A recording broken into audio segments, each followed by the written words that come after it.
How to download or install Spotify on Mac. I'll give you the most easiest and reliable way to download Spotify on a Mac, so simply follow this method. First of all, open any web browser, then in search address bar, simply type down the spotify.com and hit enter. Simply navigate to the Spotify's official website. Then, once you're in the official website, all you have to do is simply tap on the three dot icon available at the top right corner of your Google screen. Then a drop down menu will appear. From the drop down, simply tap on the Cast, Share, and Save.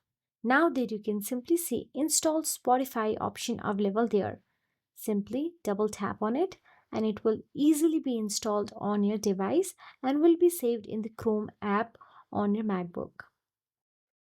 Tap on the install and here it has already been installed. You can simply drag and drop it to your desktop for easier access as well.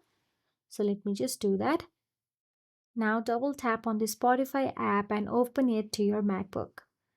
So that is it. If you found this video helpful, please like, share and subscribe our channel and thank you so much for watching.